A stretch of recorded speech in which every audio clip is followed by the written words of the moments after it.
Viem, že je trošku neskoro, ale šťastný nový rok. Dúfam, že váš rok 2026 bude lepší ako rok 2025, pretože môj rok 2025 bol celkom na hovno. Alebo taký, aký som si nemyslela, že bude. Začiatkom roka som bola pozitívna, tak ako vždycky na začiatku roka, že proste tento rok 2025 bude najlepší rok môjho života, že proste zabehnem maratón, zabehnem Spartan Race, proste budem pracovať v práci, v mojej vysnenej práci, budem pracovať tak dobre, ako môžem.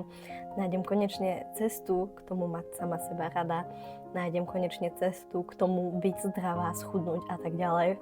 Ale rok 2025 bola tak tvrdá facka, že sa z nej doteraz zotavujem. Pretože rok 2025 bol rok, kedy som bola diagnostikovaná s ťažkou depresiou. A myslím si, že depresia je mentálna porucha, mentálna diagnóza, ktorú nemusím viac predstavovať, proste všetci vieme, čo to je. No a tam moje plány vlastne skončili. Z cieľa zabehnúť maratón sa stal cieľ ráno vstať z postele. Z cieľa pracovať najlepšie v práci, ako viem, sa stal cieľ spraviť aspoň niečo. Z cieľa schudnúť na moju vysnívanú váhu sa stalo, že som pribrala 15 kg a z cieľa nájsť si konečne cestu k tomu, mať sama seba rada, sa stal cieľ proste zostať žiť. Depresia je niečo, čo by som neprijala zažiť nikomu.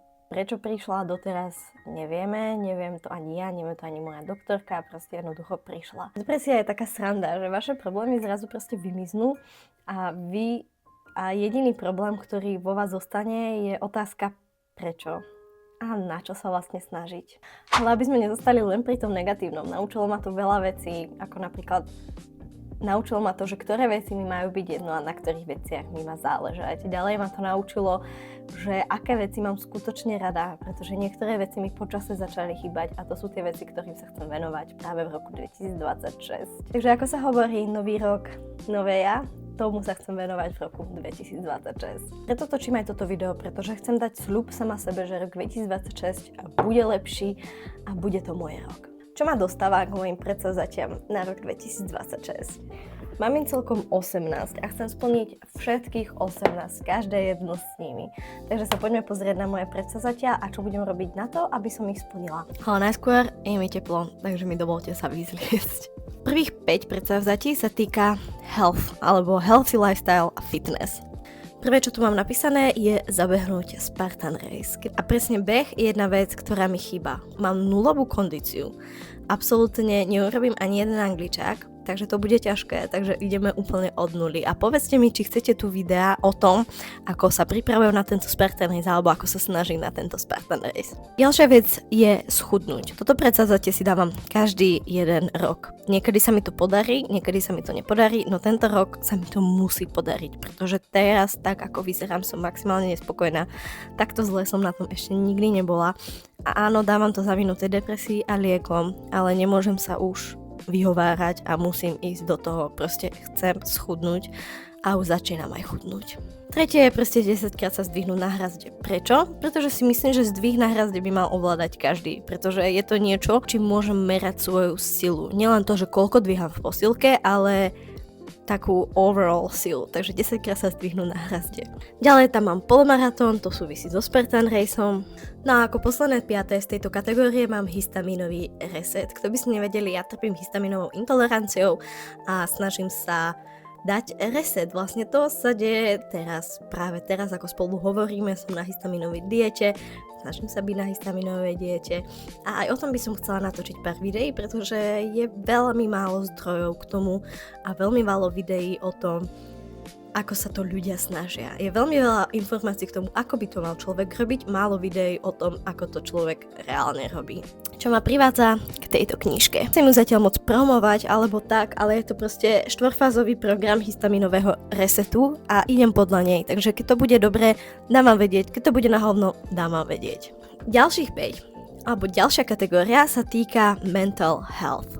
Prvý je menej liekov. Teraz beriem Alventa a Arispa. A chcem ich proste menej, chcem jednoducho žiť život, kde nebudem musieť si dávať antidepresíva. Som toho veľa? Možno. Ďalej mať samo seba rada. Teraz som vo fázi, vždycky som bola vo fázi, nepamätám si, kedy bola fáza, že by som bola, že wow, Veronika, naozaj ťa mám rada. No ani mi to do úst nejde toto, takže chcela by som mať samú seba rada. Je to bare minimum, čo človek pre seba môže spraviť, no ja to nedokážem. Zatiaľ. Ďalej by som chcela chodiť na terapiu.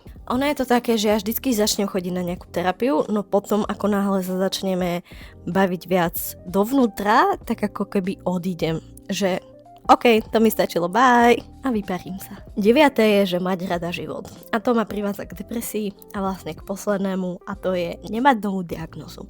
Ja už mám tých diagnóz dosť. Nech si zoberú aj iní, OK? Chcem nechať aj iným priestor zažiť tento fun život. Nie, nechcem, nikomu to neprajem. No a ďalšie také, už sú len také fun veci, čo by som chcela vyskúšať tento rok. Prvá vec je, že sa naučiť šoférovať. Ja neviem šoférovať, mám stres do šoférovania, chcem sa naučiť šoférovať. Ďalšie je nový jazyk. Chcem sa naučiť po japonsky. Chcem ísť do Japonska, ale chcem sa taktiež naučiť po japonsky, pretože japončina je pre mňa jeden z najkrajších jazykov. A chcem sa ako samouk naučiť po japonsky aspoň základy a potom si nájsť nejakú online hodinu, možno, uvidím. Ale zatiaľ chcem sa ako samouk. Neviem ešte ako, neviem s čím, neviem pomocou čoho, ale chcem to. Privádza One Piece.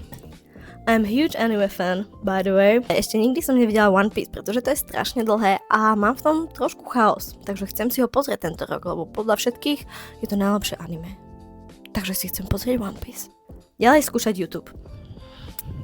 Neviem, či to bude mať úspech, neviem, či vôbec toto video niekto pozerá, ale snažím sa. A posledné, chcem sa odsťahovať, chcem samostatne bývať, chcem mať proste vlastný byt, kde budem proste ja sama seba pánom a proste ako introvert so sociálnou fóbiou vy si ani neviete predstaviť, ako moc chcem bývať sama. That's all z mojich predsavzatí. To video bolo asi nudné. Sú to proste keci sama aj o sebe a ľudia sú do seba zahladení, takže si myslím, že veľa ľudí nebude baviť tieto keci o mne, ale chcem to bol taký úvod, taký štart do roku 2026, pretože chcem skúšať aj YouTube. Chcem tu dávať rôzne daily vlogy, možno ako trénujem na Spartan Race, možno nejaké rady na Spartan Race, možno nejaké rady ohľadne mental health, ohľadne histaminovej intolerancie. Chcem proste robiť dlhšie videá. To som vždycky chcela. Už od mala som sa hrala na youtuberku a TikTok bol len taký mostík pre mňa, ako sa odhodlať k tomuto môjmu väčšiemu snu. Takže to chcem skúšať. Možno to zatiaľ nebude v najlepšej kvalite, pretože to robím na môj malý iPhoneík teraz, pretože mi je blbé si kupovať hneď kameru, ale chcem to. A idem si za tým. Toto je váš taký reminder, že keď niečo chcete, choďte si za tým. Nemusíte hneď uspieť. Ja neúspejem hneď. Ja viem, že toto video bude mať možno tak 20 videní, ak budem rada a z toho si to tak 5 ľudí pozrie. Ale ideme to skúšať a rok 2025 bude náš. Bye! Editujúca Veronika tu, povedala som rok 2025 bude náš. A myslela som to rok 2026 bude náš. Bye!